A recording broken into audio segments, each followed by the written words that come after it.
Барлықтарыңызға сәлем, арнамызға қош келдіңіздер. Асылай екеуміз бала күннен айырылмастай дос болдық. Ол менің бөлем.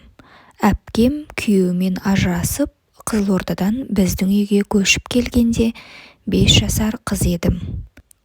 Асылайды мамам менің бақшама орналастырды. Одан мектепке бірге бардық. Жұбымыз жазылмаған, сырласым да көңілімді көтеретінде ақыл кеңесін, көмегін аямайтын ең жақын адамым болатын. Өзімнің бірге туған бауырларымнан ондай жақындықты сезбеп едім. Біз жоғары сыныпқа өткен жылы нағашы әпкем үй алып, олар бізден бөлек кетті. Бірақ бір мектепте оқығасын арамыз алыстай қоймады. Бөлем екеуміз бір университетке оқуға түсіп, небір қызықты бастан кешірдік. Тіпті оның күйеуі Ғалымжанмен қалай танысқанын, екеуінің арасындағы махаббатты да менен артық білетін адам жоқ. Асылайдың жігіті анасынан ерте айырылып, нағашы әжесінің қолында өскен екен. Бірақ өте тәрбиелі, білімге құштар жігіт еді. Грантқа оқуға түскен стипендиясынан айырылып қалмау үшін барын салып оқитын. 3-ші курсқа өткенде Асылайға сезімін білдіріп, екеуі жүре бастады. Ал диплом алған жылы екеуі үйленді. Бөлемнен осылайша арамыз алыстап кетті. Ол ауылға келін боп түсті. Әжесі 1 жыл менің жанымда боп, қызметіңді жасаңдар, одан кейін қалаған жақтарыңа кетесіңдер деп шарт қойған екен. Ғалымжан мен Асылай ауылда тұрып, әжесінің қас қабағына қарап, сол жерде қызды болды. Әжесі әулие кісі болған ба дедім ғой. 1 жылдан кейін өмірден өтті де, бұлар қалаға нағашы әпкемнің қолына көшіп келді. Ғалымжан пысық боп шықты.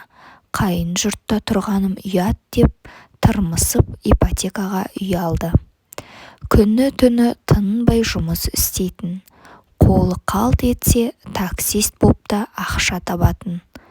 Екеуінің әп-әдемі үй боп кеткеніне бәріміз іштей қуанып, әсіресе нағашы әпкем марқайып отыратын.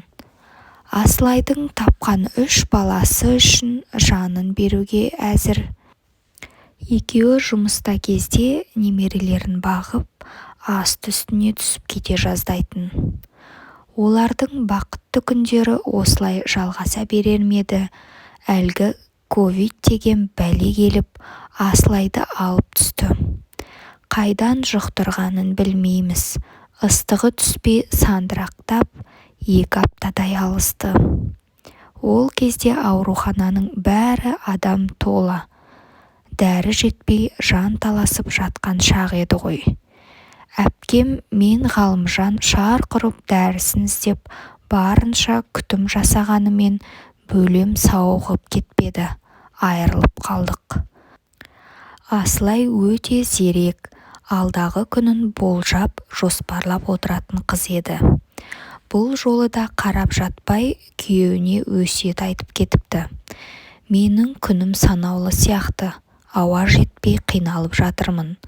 Олай-бұлай боп кетсем, сен балаларға бас көз бол. Тағы бір өтінішім бар. Мамамды жалғыз қалдырма, немерелерінен ажыратпа. Мен кеткесін үйленетінің анық. Қашанғы жалғыз жүресің. Жақсы әйелге үйленіп, мамамды қолыңа ал. Ол балаларды жылатпай қарайды. Маған салса, Жанелді ал дер едім.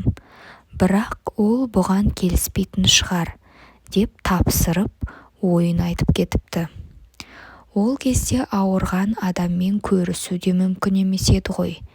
Асылай бұл өтінішін маған айтпады. Бәлкім жазылып кететіне сенген шығар.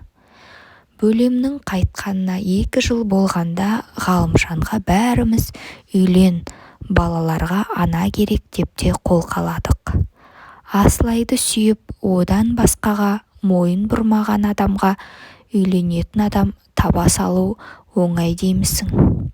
Біраз уақыт сандалып жүріп алды. Ақырында нағашылары бір қызды көрсетіп, сонымен бас құрады. Нағашы әпкем олармен тұруға көнбеді. Тек аптасына бір рет барып немерелерін көріп тұратынын айтты. Бірақ Ғалымжанның екінші әйелі жақсы шықпады. 3 баланың тоз-тозы шығып кетті. Тірлікке ебі жоқ, салақ біреу екен.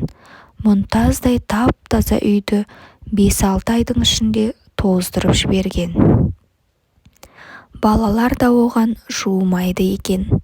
Бәлкім қол көтерді ме, Ғалымжан ол жағын ашып айтпады. Тек әйелімен жараспайтынын, ажырасатынын айтып, үйінен бір жолақ қуып шықты. Енді ол мені мазалап жүр. Асылай өмірден өтерде сені айтып кетіп еді. Бұл оның соңғы өсиеті болатын. Сен бұған қалай қарайсың? 2 жарты 1 бүтін болайық, деп сөз салып отыр. Әзірге мұны екеумізден басқа ешкім білмейді. Менің ата-анам қарсы болары анық. Бірақ жан құрбымның, бөлемнің соңғы сөзі болғасын, әрі-сәрі күйде жүрмін. 3 баланы ерекше жақсы көрем. Үлкені 3-ші сыныпқа барып қалды. Тағы бір жаман әйелге үйленсе, балаларға оңай тимейді-ау. Не істемек керек? Бөлемнің аманатын орындап, 3 балаға ана болайын ба, әлде арадағы сыйластықты суытпай, өз жөніммен жүргенім дұрыс па?